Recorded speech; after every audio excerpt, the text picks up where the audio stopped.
Delimitation ప్రారంభం కాకముందే Congress, DMK, BRS తీరుపై అపోహలు సృష్టిస్తున్నాయని మండిపడ్డారు కేంద్ర మంత్రి కిషన్ రెడ్డి. బీజేపీపై విషం కక్కడమే వారి అజెండా అని ఆరోపించారు.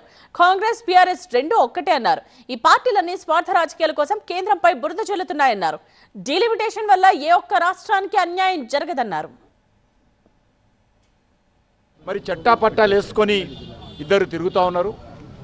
మరి ఈరోజు స్టాలిన్కు దురద పుడితే ఆ దురదను కాంగ్రెస్ పార్టీకి, ఆ దురదను కేటీఆర్కి అంటించాడు. వాళ్ళు ముగ్గురు కలిసి ఈరోజు ఒకరికొకరు దురదతో గోక్కుంటున్నటువంటి పరిస్థితి. ఈరోజు మద్రాసుకి వెళ్ళి ఏం చేశారంటే ముగ్గురు ఒకరికొకరు గోక్కున్నారు. అంతే తప్ప ఈరోజు మేము చాలా స్పష్టంగా మనవి చేస్తూ ఉన్నాము. పార్లమెంటు నియోజకవర్గాల సంఖ్య ఏ రకంగా పక్షపాతంతో ఉండదు. దేశమంతా ఏ రకంగా ఉంటుందో ఆ రకంగా ఉంటుంది. అయినప్పటికీ ఇంతవరకు పార్లమెంటు నియోజకవర్గాల పునర్విభజన విషయంలో ఇంతవరకు కేంద్ర ప్రభుత్వం ఎక్కడ కూడా చర్చించలేదు. ఏ రకమైన నిర్ణయం తీసుకోలేదు.